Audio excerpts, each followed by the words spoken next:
And what we can do is that Python 3 DG, I shouldn't think that will be another error. So you see, it generated a easy algorithm. It's generated a domain for me. Okay. So what I can do is that I can just go to this code, and what I can do is that I can run a loop. Let's say for I in range 0 to 100. Okay, I in range 0 to 100. So the I value will change from 0 to, so the loop will run 100 times from 0 to 99. And what I will do is I will just do something like this: seed equal to seed plus I, for example, and then I will run this.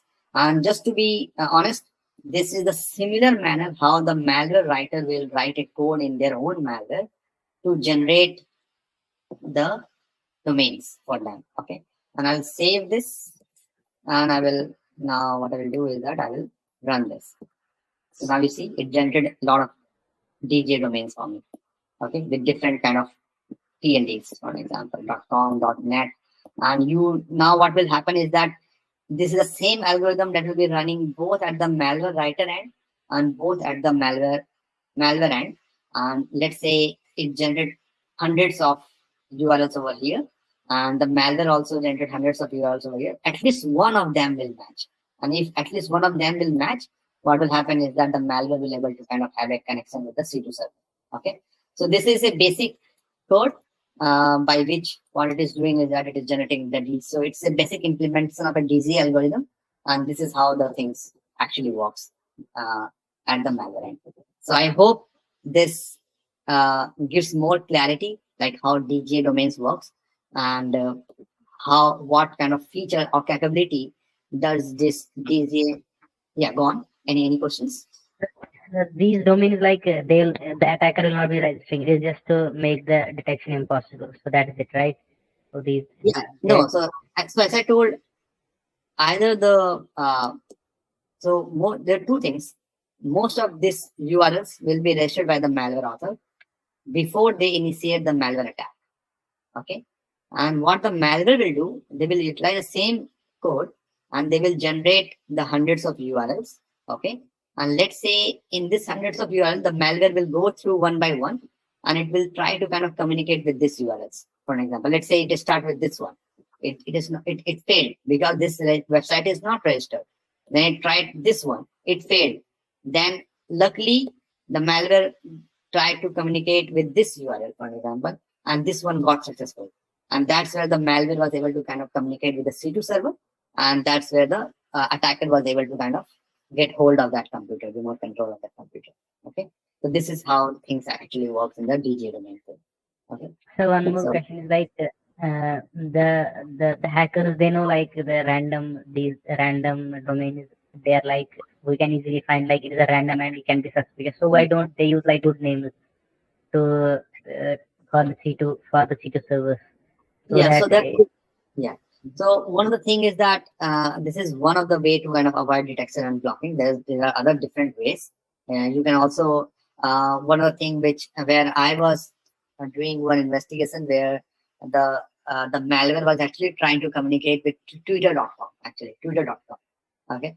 So Twitter.com is something like it will fail the reputation check because it is totally non-malicious. It will fail the age check because its age is greater. We all know Twitter is not malicious.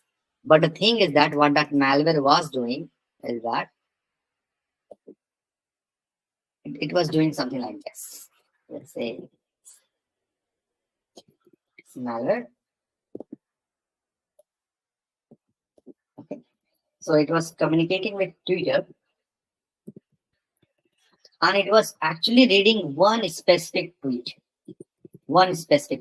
nothing else. Okay. So thing is that the domain that was showing up in the DNS log was twitter.com. We were all fine that, okay, it's nothing malicious. But then what it was doing, it was reading just one single tweet. And that one single tweet was written by the attacker itself. And what the attacker was doing is that, let's say in that tweet, I say delete star. Okay. So what the malware will do, it will read that tweet. It will read the text of that tweet, delete star. it will get that text, and then at the system end, what it will do is that it will execute that text as a command. Okay, so as a command, it will execute that. So what that will do, it will delete all the files in that.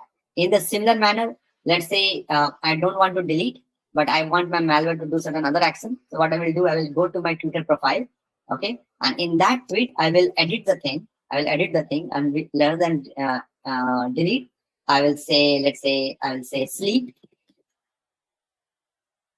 30, for an example. Okay, and when the malware will execute this sleep, let's say sleep 30. So what it will do is that the malware will sleep for 30 weeks. It won't do anything. It will just stay idle. So just to not create any kind of signature. So it will just stay idle. It will wait for a specific time. So let's say I executed a malware attack. What I will do in the tweet, I will say sleep 30. It will tell the malware to sleep for 30 days. Okay.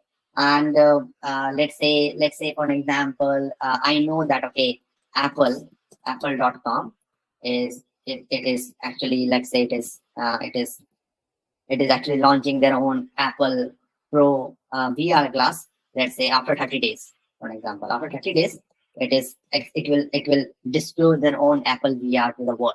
What I will do before 30 days, let's say somehow I was able to kind of get hold of one of the system, and my malware is, let's say, reading a tweet.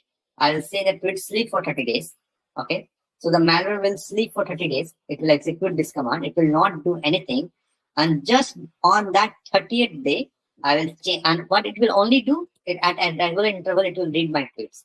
So the tweet says that, okay, sleep 30. It will just do that. It will just sleep. It won't do any other thing.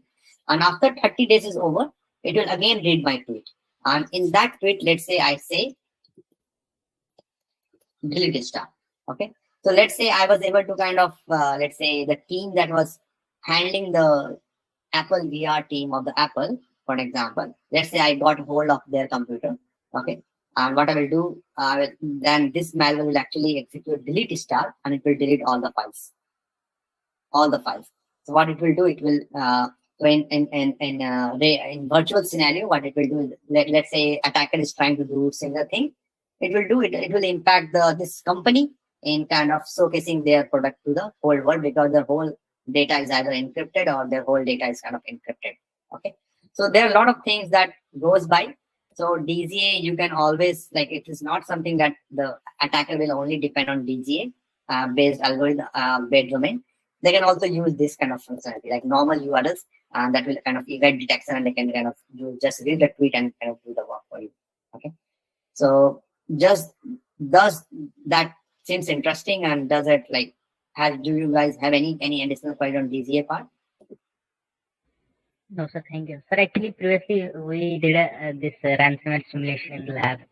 So actually, we got one trial version of the alien called. So actually, what is happening when we are doing the ransomware simulation? We are seeing the logs, but there is nothing suspicious. It is only showing it is connecting to some Microsoft Corp. When we are checking the IPs, it is connecting to, they are all legitimate, and it is showing like Microsoft Corporation. And when we are checking the process, they are also legitimate processes. So we don't know how that simulation is working. It is like ransomware it is attacking the system. It is doing all the stuff, but when we're checking the IOCs, they are all showing legitimate. They are connecting to Microsoft, and the process running, they are also legitimate process.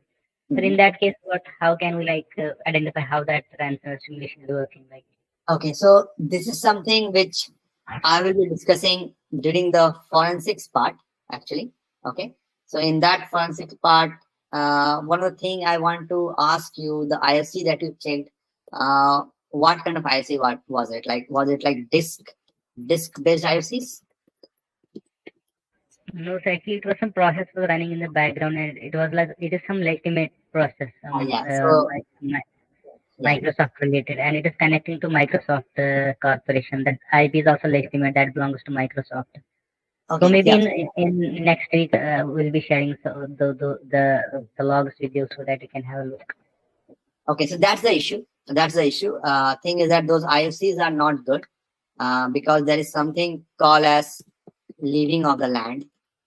Okay, in Windows, where you conduct ransomware attack on the system without using any extra binary. You use the Microsoft